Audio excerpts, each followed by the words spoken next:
परित्राण परायणे सर्वशार्ति हरे देवी नारायणी नमोस्तुते। देवताओं ने देवगुण जगुर गंधर्व पतयो नन्र तुश्चात सरो गणा बभू पुण्यस्तथा वाता सुप्रभो भूत दिवाकर पुष्प वृष्टि मुचो दिवी। देवी की प्रार्थना करी, विनती करी, वंदना करी और इसके बाद में मां प्रसन्न हुई है। कहा मेरे लाल को क्यों मारा, क्या बिगाड़ा था इसने, छोटे से बालक ने किसी का क्या लिया था। जब इस प्रकार कहा सभी देवगणों ने विनती करी, मैया गलती हो गई वो हो गई, क्षमा करो और अब जो भी रास्ता हो शांत होइए और शांत होकर के जो भी सुगम रास्ता हो जगत हित के लिए कल्याण के लिए आप वह रास्ता प्रशस्त करो। जब मां प्रार्थना स्वीकार करके प्रसन्न हुई और कहा मेरे पुत्र को विष्णु को बुलाया, भगवान विष्णु को बुला करके कहा जाओ विष्णु उत्तर दिशा की ओर जाओ।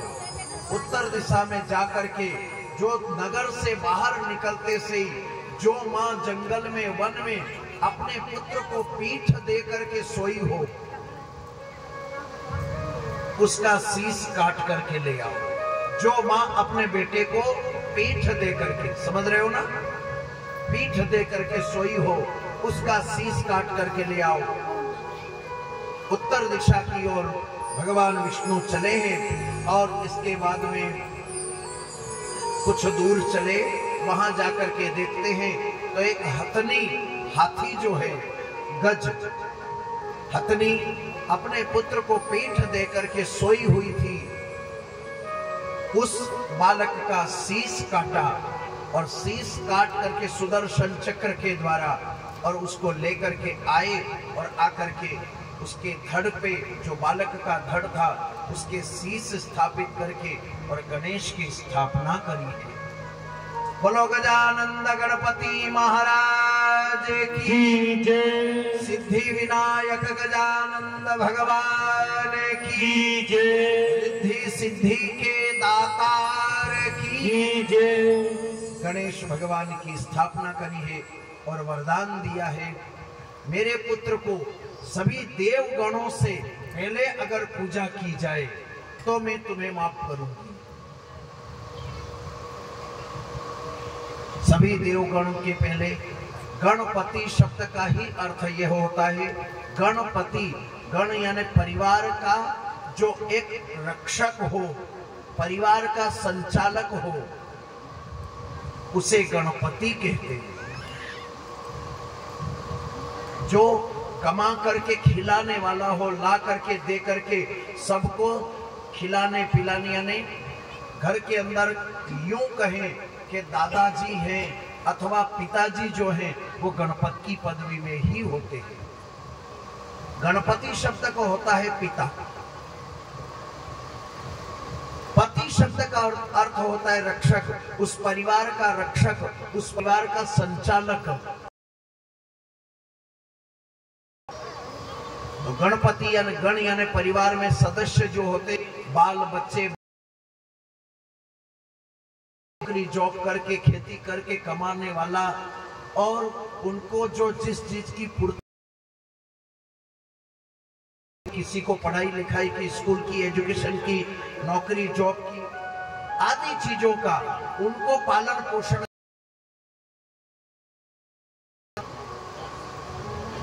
और गणपति की स्थापना करी।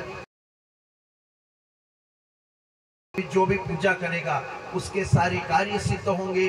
उसको सिंदूर लगाया गया। मां ने अपनी गणेश जी को चढ़ाई है। गणेश जी को सिंदूर इसलिए लगाया था, समझने की कोशिश, सिंदूर इसलिए लगाया था कि जा बेटा मेरा जैसे सुहाग अमर महादेव, इसी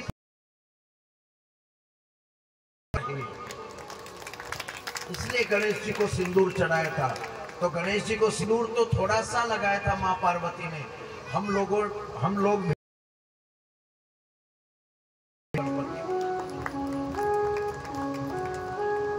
आई बात समझ में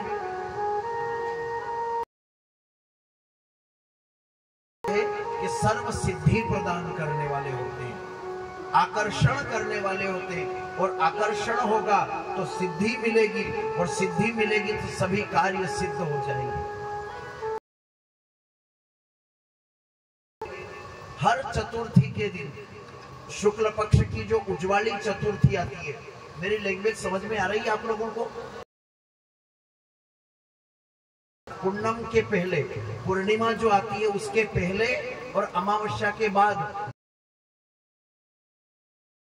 बार के दिन गणेश जी की जो पूजा करता है वो सब विघ्न बाधाओं से दरोग चढ़ाते। दरोग जानते हो ना, हरी दरोग, दूब क्या बोलते हैं आपके इधर? ताई क्या बोल?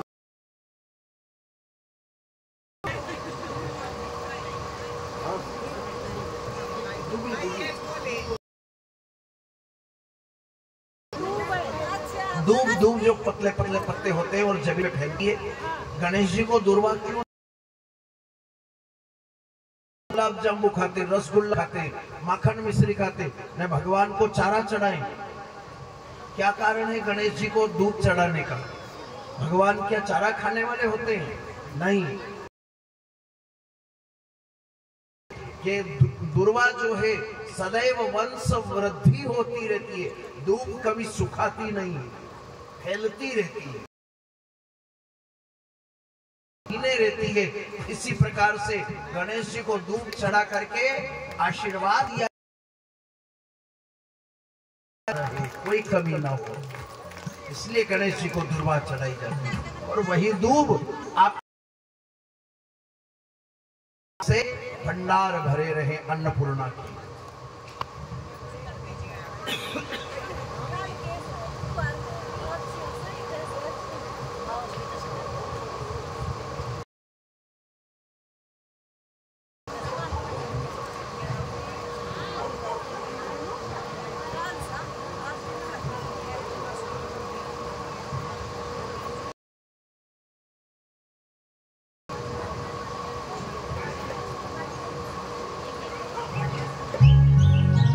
बोलिए सकते